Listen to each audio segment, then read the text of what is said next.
হজ করার জন্য বাইতুল্লাহ যে আরাফার ময়দানে যখন অবস্থান করে ওই দিনে তারা রোজা রাখে। রোজা রাখার কারণে তারা যে সওয়াব পাবে, আল্লাহ পাক রব্বুল আলামিন যে সমস্ত বান্দারা হজ করতে পারবে না, তাই হজিদের যে রকম সওয়াব পাবে একটা দিন রোজা রাখার কারণে বান্দার আমলনামায় সেই সওয়াব দেয়া হয়ে যাবে। সুবহানাল্লাহ। কি রকম সওয়াব দেয়া হবে?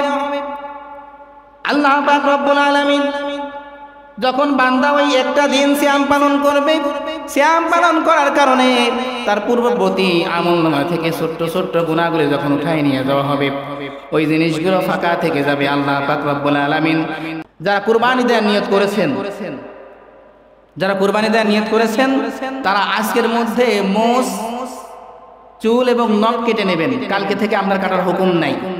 গুরুত্বপূর্ণ একটা সুন্নাহ, ছোটখাটো সুন্নাহ না, দেখলাম আজকে আসলে অনেক বড় একটা সুন্নাহ। রাসূল সাল্লাল্লাহু আলাইহি সাল্লাম বলেছেন, যদি তোমরা জিলহজ মাস আগমন করে তোমরা চারটি কাজ থেকে, তোমরা দুইটি কাজ থেকে বিরত থাকবে। একটা হচ্ছে মিথ্যা গীবত থেকে বিরত থাকবে, আর দুইটা হচ্ছে যারা কুরবানি দেওয়ার নিয়ত করবে, যারা কুরবানি দেবে তারা তাদের হাত পায়ের নখ, মোষ এবং কি চুল কাটা থেকে বিরত থাকো। কারণ কি? ফেরেশতাদেরকে অর্ডার করে বলবেন, ও আল্লাহর ফেরেশতারা, আমার ফেরেশতারা, তোমরা আমার বান্দার মধ্য থেকে ছোট্ট ছোট্ট গুনাহগুলি যেমনে মুছে দিয়েছো, ওই জায়গাগুলিকে আবার সওয়াব দিয়ে ওই জায়গাটাকে তুমি পূরণ করে দাও। বলি সুবহানাল্লাহ। ভবিষ্যতে আগামী 1 বছর যখন বান্দা পাপ করবে, ফেরেশতা যখন পাপ লেখার জন্য, গুনাহগুলি লেখার জন্য উঠে পড়ে যাবে, কলমটা হাতে নিয়ে নিবে, আল্লাহ পাক রব্বুল আলামিন বললেন, ও আমার ফেরেশতারা, তোমরা কি ভুলে গেছো? আমি আল্লাহ পাক তো ভুলি নাই। আমি তো এরকম ঘোষণা দিয়েছিলাম, যদি কোনো আল্লাহর বান্দা ইয়াউমুল আরাফার দিনে একটি সিয়াম পালন করবে, আমি আগামী 1 বছর বান্দার জীবনে সমস্ত ছোট ছোট গুনাহগুলি আমি আর লিখব না, সেখান থেকে তাদেরকে হেফাজত করে দেব। অতএব তোমরা যখন লেখার প্রস্তুতি নিয়েছো, খবরদার করবা না। আমি আল্লাহ পাকের ওয়াদা চূড়ান্ত, এই ওয়াদা থেকে আমি আল্লাহ পাক নড়চড় হব না। অর্থাৎ 1 বছর বান্দা যদি ছোট ছোট ভুল করে, তুমি খবরদার তার আমলনামার মধ্যে গুনাহগুলি খবরদার উঠানো যাবে না। সাল্লাল্লাহু আলা মুহাম্মাদিন ওয়া আলা আলি মুহাম্মাদ কামা সাল্লাইতা আলা ইব্রাহিম ওয়া আলা আলি ইব্রাহিম ইন্নাকা হামিদুম মাজিদ। আল্লাহুম্মা বারিক আলা মুহাম্মাদিন ওয়া আলা আলি মুহাম্মাদ كما باركت على إبراهيم وعلى آل إبراهيم إنك حميد مجيد. بلغ العلا بكماله كشف الدجى بجماله حسنت جميع خصاله صلوا عليه وآله. الحمد لله.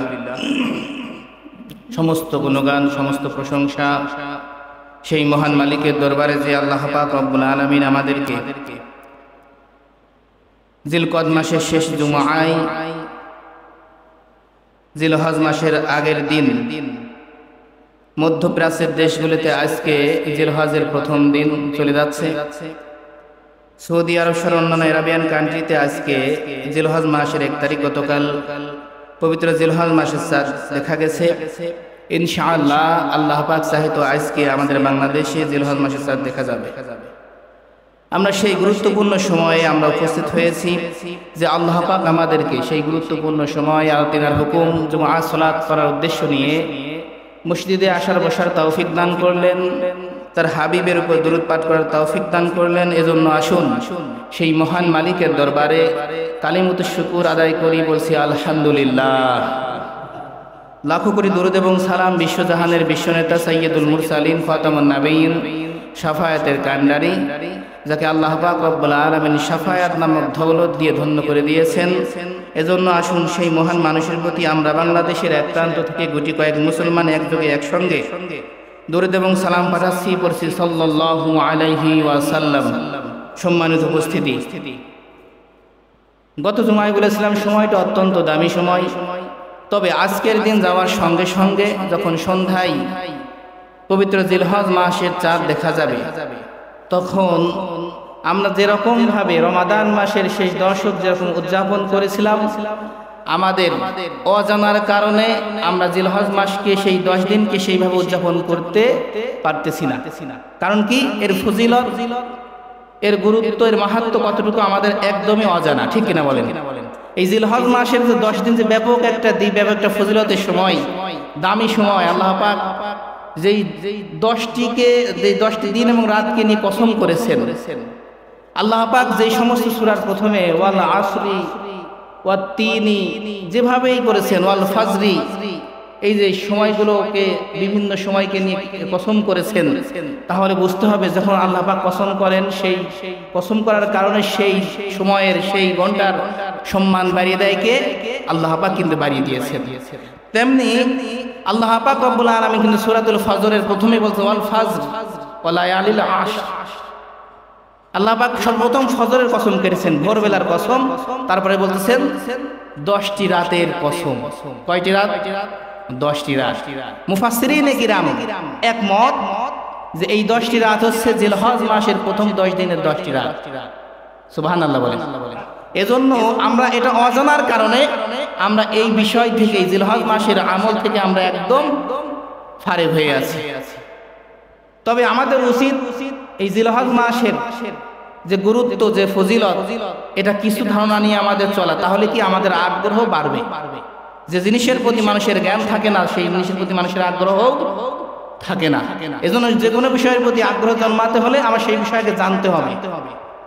এজন্য আল্লাহ পাক কিন্তু বলেছেন ফজরের কসম এবং 10টি রাত্রির কসম। মুফাসসিরিনে কেরাম বলেছেন 10টি রাত হচ্ছে জিলহজ মাসের প্রথম 10 দিন এবং 10 রাত। সুবহানাল্লাহ। এই জিলহজ মাস আমাদের মাঝে চলে আসবে, আজকের দিন চলে যাওয়ার সঙ্গে সঙ্গে জিলহজ মাস আমাদের মধ্যে এসে যাবে। আসার সঙ্গে সঙ্গে আমাদের কিছু দায়িত্ব এবং কর্তব্য বেড়ে যাবে।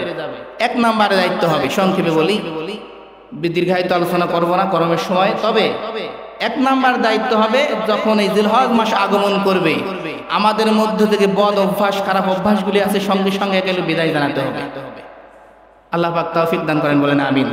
কারণ হলো এটা কিন্তু সবার ক্ষেত্রে এবং সব সময়ের ক্ষেত্রে। তবে আল্লাহ পাক যেহেতু এই 10 দিন বা 10টি রাতকে নিয়ে কসম করেছেন, এর মর্যাদা বৃদ্ধি করেছেন, এজন্য এই 10 দিনে তো করাই যাবে না অন্যায় কাজ, সবসময় করা যাবে না, তবে এই 10 দিনে তো করার সুযোগই নাই।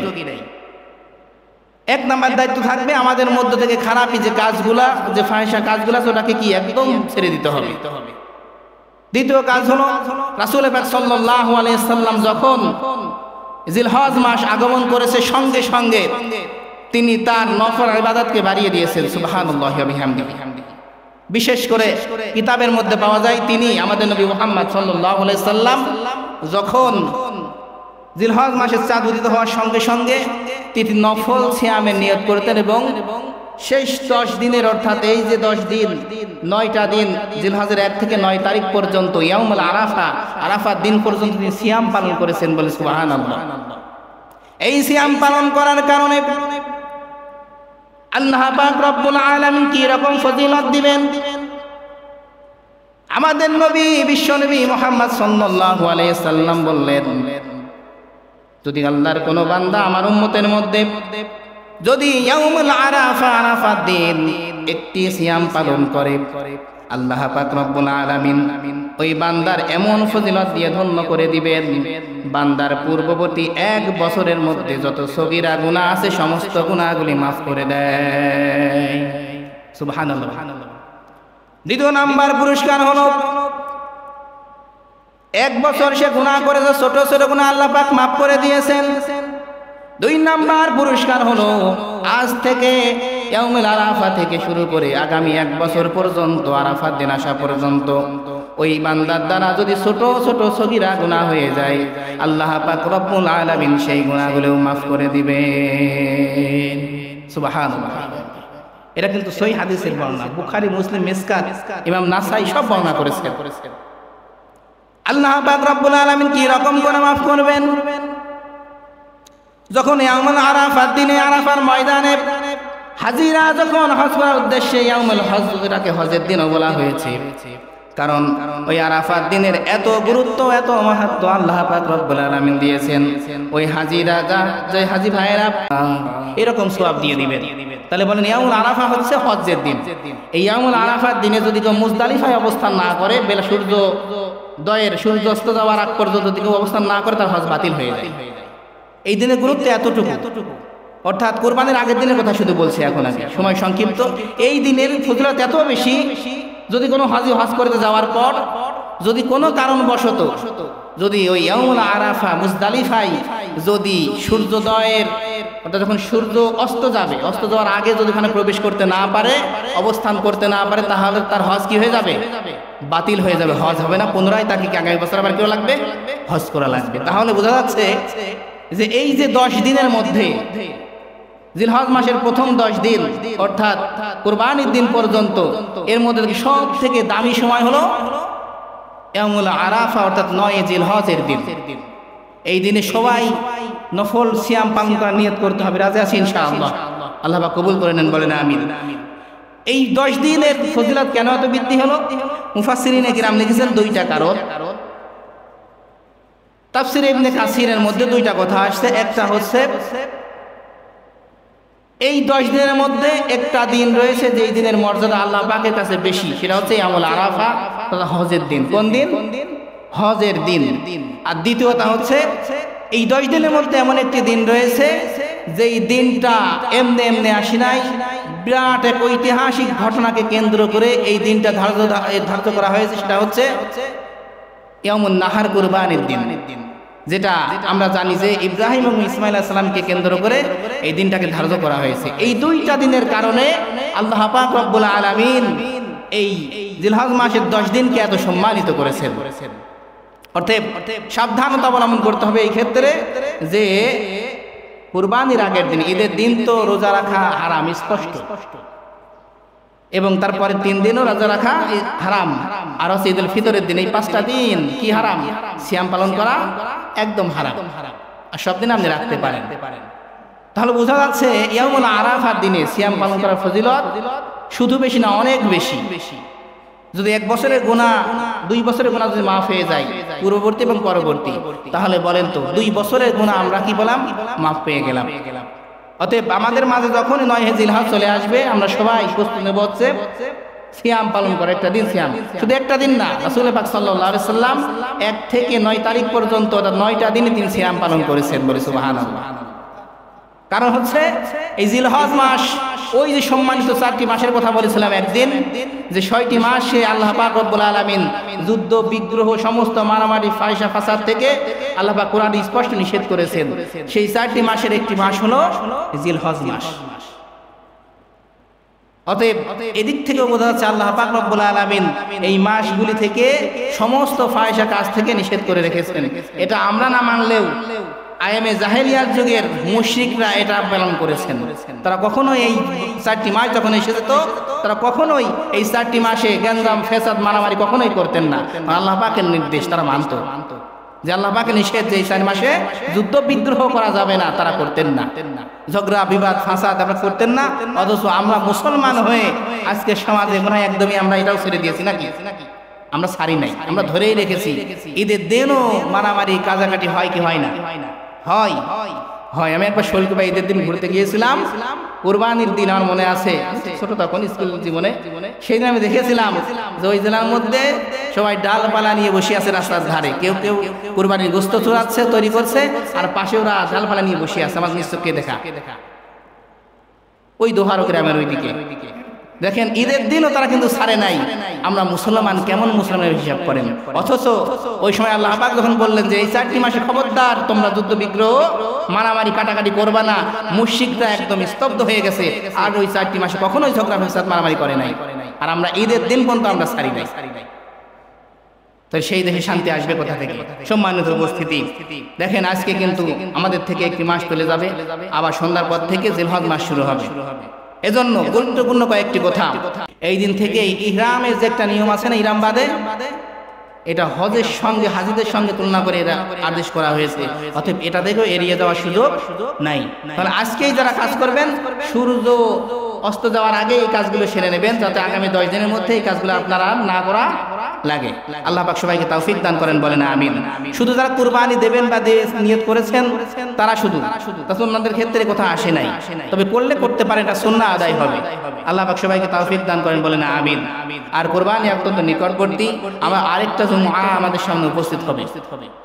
কুরবানির আগে আরেকটা জুমআ পাবো, সেই দিন আমাদের আলোচনার বিষয় থাকবে কুরবানির শুরু থেকে শেষ পর্যন্ত বিস্তারিত আলোচনা। সাধারণত যেই ভুলগুলোর কারণে আমাদের থেকে কুরবানি একদম চিরতরে বাতিল হয়ে যায়, এমনকি কুরবানি পশু জবাই করার সময় যে একটি কারণে, ভুলের একটি কারণেই কুরবানি বাতিল হয়ে যায়, সেই বিষয়ে আমরা আলোচনা করব। আল্লাহ পাক যেন আমাকে বলার, আপনাদের শোনার তৌফিক দান করেন, বলেন আমিন। ওয়া আখিরি ওয়া দা'আনা আনিল হামদুলিল্লাহি রাব্বিল আলামিন। আসসালামু আলাইকুম ওয়া রাহমাতুল্লাহি তাআলা ওয়া বারাকাতুহু।